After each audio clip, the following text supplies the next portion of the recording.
निराशा जब मन पर छा जाए तो बहादुर से बहादुर व्यक्ति भी हिम्मत हारने लगता है। हार जीत तो वैसे भी किसी के हाथ में नहीं होती। एक उम्मीद ही तो है जो इंसान को आगे बढ़ते रहने की ताकत देती है। मन आशा से भरा रहे तो जीत की उम्मीद भी बनी रहती है। लेकिन जब आधे रास्ते में ही मन कमजोर पड़ने लगे तो क्या हो। अधीश अभियान पर बड़े बड़े लक्ष्य लेकर चला था, लेकिन कल जो दृश्य उसने देखा वो उसकी आत्मा को झंझोर देने के लिए काफी था। लेकिन अब चाहकर भी वो सोमसेन के खिलाफ नहीं जा सकता था, न ही वापसी का कोई अर्थ रह गया था।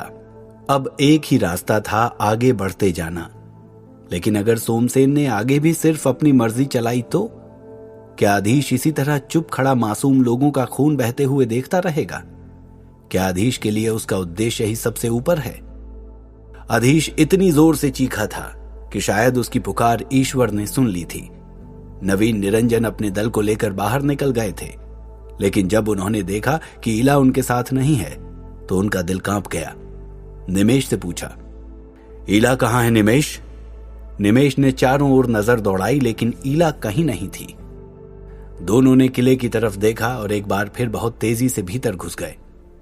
अब कुछ एक मांत्रिक ही वहां बचे थे और वे भी बाहर निकलने की कोशिश कर रहे थे। जल्दी जल्दी कदम बढ़ाते हुए गलियारे में पहुंचे जहां ईला हजूम का निवाला बनने ही वाली थी। छोड़ उसे शैतान! ये कहते हुए नवीन निरंजन ने उस पर जोरदार हमला कर दिया। हुजूम ने चौंक कर नवीन की ओर देखा। तब तक निमेश निरंजन ने हुजूम के हाथ को निशाना बनाकर एक अग्निपिंड छोड़ा। जैसे ही अग्निपिंड टकराया, हुजूम ने हाथ को झटका दिया। ईला छिटक कर दूर एक दीवार से टकराने वाली थी कि अधीश ने लपक कर उसे संभाल लिया। ईला! निमेश चिल्लाया। वो देख नहीं सका था कि अधीश ने ईला को गिरने से बचा लिया है। ईला ने कसकर आंखें बंद कर रखी थी। उसकी सांसें तेज चल रही थीं और वो बुरी तरह घबराई हुई थी। कुछ पल बाद उसने जब आंखें खोली तो उसने खुद को अधीश की बाहों में पाया। अधीश, तुम यहां? ईला ने पूछा। अधीश ने उसे हौले से जमीन पर उतार दिया और बोला, अपना ध्यान रखो ईला, और जल्दी से यहां से निकल जाओ। ईला उससे बहुत कुछ पूछना चाहती थी, लेकिन इतना कहकर ही अधीश उसकी ओर से पीठ फेरकर जल्दी जल्दी कदम रखता हुआ वापस सोमसेन के पास जाकर खड़ा हो गया। सोमसेन ने अधीश को ऐसी निगाहों से देखा जैसे उसने ईला की जान बचाकर कोई भारी गलती की हो। निमेश दौड़कर ईला के पास आया। ईला, तुम ठीक हो ना? हे ईश्वर, तेरा बहुत बहुत धन्यवाद। घबराए हुए निमेश ने ईला को गले से लगा लिया। ईला ने मुड़कर अधीश की ओर देखा, लेकिन तब तक वो वहां से जा चुका था। जल्दी ही निमेश ईला को लेकर किले से बाहर निकल गया। नवीन निरंजन ने बेटी को सही सलामत देखकर चैन की सांस ली। निरंजन परिवार की यात्रा यहीं समाप्त हो गई थी, लेकिन नवीन निरंजन का अभियान अभी खत्म नहीं हुआ था। उनकी आंखों में प्रतिशोध की आग थी और मन में संकल्प। सोमसेन, तुम्हारी ये दुष्टता दुनिया भले ही माफ कर दे, मैं कभी तुझे माफ नहीं करूंगा। बहुत से मांत्रिकों का सफाया करके और बाकी को बाहर भगाकर हजूम वापस लौट आया। सोमसेन बोला, शाबाश बेटे, तू ही असली बहादुर सिपाही है। फिर एक प्याले में कोई औषधि देकर उसने हुजूम को दिया। कुछ ही देर में उसका कद फिर छोटा हो गया। ज्वालादत्त ने माहौल का तनाव कम करने के उद्देश्य से कहा, रात बहुत हो चुकी है सोमसेन, मुझे लगता है आज रात हमें यहीं डेरा डाल लेना चाहिए, कल फिर आगे बढ़ेंगे। सोमसेन ने उनकी बात मान ली। ठीक है ज्वाला जी, इस गलियारे के बाहर जो बड़ा कमरा है उसमें ही चलकर थोड़ी देर आराम करते हैं, कहकर उसने सहमति के लिए अधीश की ओर देखा, लेकिन अधीश का ध्यान उनकी ओर था ही नहीं। जल्दी ही हुजूम और लीमा ने मिलकर उस जगह की सफाई कर दी और जगह को सोने लायक बना दिया। भोजन करके सब अपनी अपनी जगह पर सोने के लिए चले गए। अधीश समीर के पास लेटा हुआ था। उसकी आंखों में नींद नहीं थी। उसने समीर से कहा, आज जितना खून बहाया गया है तुम्हें नहीं लगता इसकी जरूरत नहीं थी? समीर बोला, ज्यादा मत सोचो अधीश, यदि कोई ये जाने बिना ही यहां चला आया है कि सोमसेन क्या कर सकता है क्या नहीं, तो वो मूर्ख है। आज जो हुआ है अधीश, वो तो होना ही था। सच्चाई को स्वीकार करो और सोने की कोशिश करो। समीर यह कहकर करवट बदलकर सो गया। सोमसेन को देखकर अधीश को विश्वास नहीं हो रहा था कि अपने उद्देश्य की प्राप्ति के लिए इंसान कितना स्वार्थी हो सकता है, लेकिन अब समीर भी वही बात कर रहा था। अधीश ने सोचा, कहीं ऐसा तो नहीं कि सिर्फ मैं ही इस तरह सोचता हूं। खैर, जो भी होगा कल देखा जाएगा। अगले दिन सुबह होते ही सोमसेन फिर आगे चलने की तैयारी करने लगा। आधी रात के समय देवयानी चौंक कर उठ बैठी। मीनू की और उसकी पत्नी मेजनी दोनों रात दिन उसके आसपास रहते थे। देवयानी के कमरे से उसके उठने की आहट सुनाई दी तो मेजनी भीतर चली आई और बोली, क्या हुआ, कोई बुरा सपना देखा क्या? मेजनी उम्र में देवयानी से बहुत बड़ी थी। मृगांक को उसने गोद में खिलाया था, इसलिए देवयानी को अपनी सगी बेटी की तरह प्यार करती थी। देवयानी बोली, जीजी, मेरा जी घबरा रहा है, नींद भी नहीं आ रही। मेजनी प्यार से बोली, तुम बिल्कुल मत घबराओ, इस अवस्था में ऐसा होना आम बात है। मैं थोड़ा गर्म दूध ले आती हूं, पीकर सो जाना। वो उठने लगी तो देवयानी ने हाथ पकड़कर उसे अपने पास बैठा लिया और बोली, नहीं, मुझे अकेला छोड़कर मत जाओ, मेरा मन अजीब सा हो रहा है। क्या मृगांक जी की कोई खबर नहीं आई? मेजनी प्यार से देवयानी की पीठ सहलाते हुए बोली, अच्छा, कल ही मैं किसी को प्रकाश नगर भेज दूंगी, अभी तुम सोने की कोशिश करो। देवयानी उस समय तो करवट बदल कर सो गई, लेकिन उसका मन कह रहा था कि कहीं तो कुछ गलत हुआ है, लेकिन क्या, ये समझ में नहीं आ रहा था। दिल के रिश्ते ऐसे ही होते हैं। मृगांक वास्तव में संकट में था, इस बात का पता लेकिन अभी किसी को नहीं था। देवयानी के अलावा सब तो आराम से सो रहे थे। मृगांक के शरीर में चींटियां सी रेंगना बंद हो चुकी थी। उसे लग रहा था जैसे उसका खून जम रहा हो। अपनी जगह से वो हिल भी नहीं पा रहा था। मृगांक ने चिल्लाने की कोशिश की, अधिपति, कार्तिक, लेकिन उसकी आवाज गले में ही घुटकर रह गई। उसकी आंखों में आंसू आ गए। आज जीवन में पहली बार उसने खुद को इतना कमजोर और मजबूर पाया था। सुबह जब अधिपति की आंख खुली तो धूप चढ़ाई थी। घबराकर उन्होंने आसपास देखा और जाकर कार्तिक और पाणिक को जगाया। धूप चढ़ाई है और हम सब सोए रह गए, उठो जल्दी से, मैं मृगांक को जगा कर आता हूं। वे दोनों भी घबराकर उठ बैठे। जब अधिपति मृगांक के कमरे में पहुंचे तो मृगांक को देखकर उनकी चीख निकल गई। मृगांक! अधिपति की चीख सुनकर कार्तिक और पाणिक दौड़े आए। और भी कई सारे सेवक वहां आ गए थे। वे सब भी कमरे का नजारा देखकर सन्न रह गए। मृगांक अपनी जगह पर जड़ खड़ा हुआ था। उसकी आंखें खुली हुई थी और उनमें पानी था, लेकिन शरीर में कोई हरकत नहीं थी। अरे, कोई जाकर विश्वाजी को बुलाकर लाओ, अधिपति चीखे। उधर नींद तो भाग्य लक्ष्मी की आंखों में भी नहीं थी। उसे लग रहा था जैसे हाथ आया हुआ मौका छूट गया हो। उसने लारा की ओर देखा, वो पास वाले पलंग पर सो रही थी।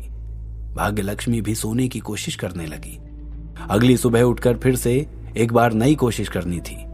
अगले दिन भाग्य लक्ष्मी ने लारा से कहा, हमें एक बार फिर से उस जगह जाना चाहिए, तुम्हें क्या लगता है? लारा बोली, यदि हमारा शक सही है और वो औरत वही है तो क्या आपको लगता है कि अब तक वहीं होगी? भाग्य लक्ष्मी ने कहा, तुम्हारी बात भी सही है लारा, लेकिन शायद वहां कुछ पता चल जाए हमें। लारा को ऐसा नहीं लगता था, लेकिन भाग्य लक्ष्मी की तसल्ली के लिए उसने एक बार फिर वहां जाना स्वीकार कर लिया। आज बलवीर खुद उनसे मिलने चले आए थे। आप दोनों को यहां किसी तरह की तकलीफ तो नहीं हुई? अब आप मुझे बताइए कि मैं आपकी किस तरह सहायता कर सकता हूं, बलवीर ने पूछा। वे अब तक भाग्य लक्ष्मी को महंत की कोई परिचित या रिश्तेदार समझ रहे थे। भाग्य लक्ष्मी ने कहा, आपने जितनी मदद की है हम उसी के लिए कृतज्ञ हैं। अब आप आज्ञा दीजिए, हम आज फिर से उस बाजार की ओर जाना चाहते हैं। बलवीर ने मुस्कुराकर कहा, बिल्कुल चले जाइए और सारथी को अपने साथ ले जाइएगा। बाजार पहुंचकर वे दोनों उत्कर्ष भवन पहुंची। आसपास के बाजार को ध्यान से देखते हुए भाग्य लक्ष्मी और लारा उस गली में भी गईं जहां कल वो औरत गायब हो गई थी, लेकिन उन्हें कुछ नहीं मिला। तभी लारा ने एक कुटिया की ओर इशारा किया। देखिए, उस जगह पर कोई भविष्य देखने वाली बुढ़िया बैठी है, लोगों के हाथ देख रही है। रानी ने कहा, तो हमें उससे क्या काम है?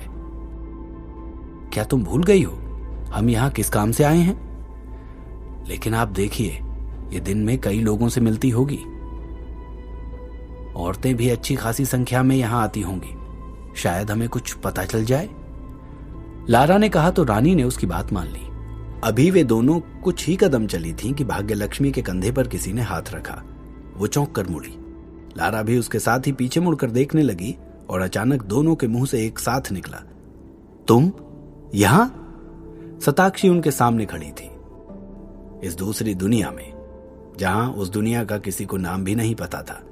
शताक्षी ने सर हिलाकर हां कहा, फिर धीरे से बोली, मुझे माफ कर दीजिए रानी जी, मैं मांत्रिक अधीश के साथ ही यहां आ गई थी। कल जब मैंने आप दोनों को यहां देखा तो मुझे लगा शायद आप मुझे ही खोजती हुई यहां आई हैं। फिर मुझे अपनी भूल का एहसास हुआ तो मैं आपसे माफी मांगने चली आई। शताक्षी सर झुकाए खड़ी थी, लेकिन भाग्यलक्ष्मी ने कुछ भी नहीं कहा। बस उसकी एक और उम्मीद टूट चुकी थी। शताक्षी घबराई हुई सी उनकी ओर देख रही थी, लेकिन भाग्यलक्ष्मी तो जैसे वहां थी ही नहीं। यदि वो पहले वाली क्रूर रानी होती तो अब तक शताक्षी को सजा सुना चुकी होती। लेकिन ये तो सिर्फ एक प्रेमिका थी जो सारी दुनिया में भटक रही थी अपने प्रेम को बचाने के लिए। लारा बोली, अच्छा तो वो तुम ही थी। खैर जाने दो, ये बताओ कि तुम्हें उसकी कोई खोज खबर मिली?